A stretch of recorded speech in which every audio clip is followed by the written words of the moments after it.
हाल ही में रिलीज हुई action film fighter में ऋतिक रोशन और दीपिका पादुकोण को काले चश्मे के साथ जेट उड़ाते हुए आपने देखा होगा। इस फिल्म में वे जिस काले चश्मे के साथ एक्शन करते हैं वो रेबन कंपनी के हैं। कंपनी ने दबंग, दिल वाले दुल्हनिया ले जाएंगे, धूम, ये जवानी है दीवानी, जग्गा जासूस, कबीर सिंह जैसी फिल्मों में अपने चश्मे प्रमोट किए हैं। पिछले दिनों कंपनी ने मेटा के साथ पहला AI यानी आर्टिफिशियल इंटेलिजेंस चश्मा लॉन्च किया है। 1929 की बात है। फर्स्ट वर्ल्ड वॉर को खत्म हुए 10 इयर्स बीत चुके थे।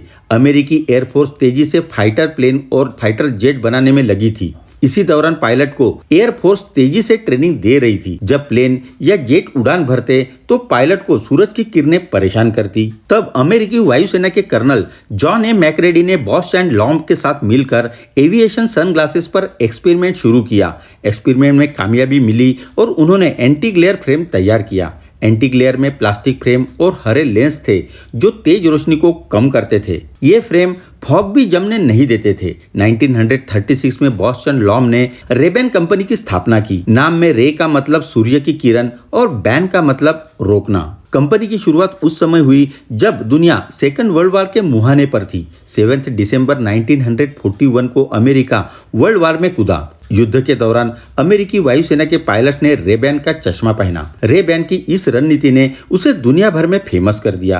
कंपनी ने सैनिकों के जरिए दुनिया भर में ब्रांडिंग की और सप्लाई में कोई कमी न हो इस बात का भी ध्यान रखा। वायुसेना भी आम जनता के बीच रेबैन के साथ दिखी। इसके बाद ये चश्मे अमेरिका के पॉप कल्चर में शामिल हो गए। 60 की दशक की शुरुआत में रेबैन के पास 30 टाइप्स के चश्मे थे, लेकिन फैशन, पॉप कल्चर और सेलिब्रिटीज की दीवानगी बढ़ने के साथ कंपनी ने लगातार प्रोडक्ट के इनोवेशन पर ध्यान दिया और 1969 तक उनके पास 50 से ज्यादा डिजाइन्स थे। 1970 के दौरान कंपनी ने रेबैन वागाबॉन्ड और रेबैन स्ट्रेट साइड वाले प्लास्टिक फ्रेम और 2 लेंस वाले चश्मे को मार्केट में उतारा।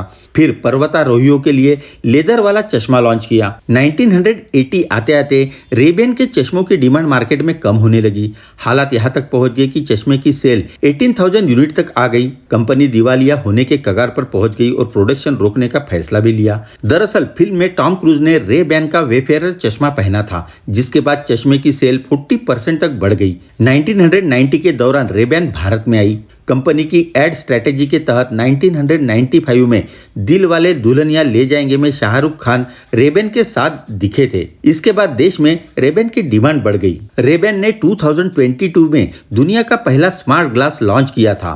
इसमें यूजर्स चलते फिरते फोटो और वीडियो कैप्चर कर सकते थे, साथ ही म्यूजिक और फोन कॉल फीचर्स का भी इस्तेमाल कर सकते थे। रेबैन दुनिया की पहली ऐसी आईवेयर ऑप्टिकल कंपनी है जिसने कोविड के बाद से ज्यादा रेवेन्यू बनाया। 2022 में कंपनी का रेवेन्यू 26,000 करोड़ रुपए से भी ज्यादा था। रेबैन ने मेटा के साथ मिलकर दुनिया का पहला AI चश्मा 2023 में लॉन्च किया। चश्मे में लगे AI कैमरे और माइक्रोफोन से किसी भी चीज को आइडेंटिफाई कर सकते हैं। इसके अलावा इसमें कॉल और वीडियो के लिए बेहतर वॉइस और साउंड ट्रांसमिशन के लिए 3 माइक्रोफोन लगे हैं। कंपनी के अनुसार अभी ये केवल 15 कंट्रीज में ही हैं, जिसमें America, Canada, Britain, Ireland, Austria, Belgium, France, Italy, Spain, Germany, Finland, Norway, Denmark, Sweden और ऑस्ट्रेलिया शामिल है। ये AI चश्मा भारत में लॉन्च नहीं हुआ है। जल्द ही कंपनी इसे भारत में लॉन्च करेगी, जिसकी कीमत 27,000 रुपए होगी। चलो जल्द ही मिलते हैं नए वीडियो के साथ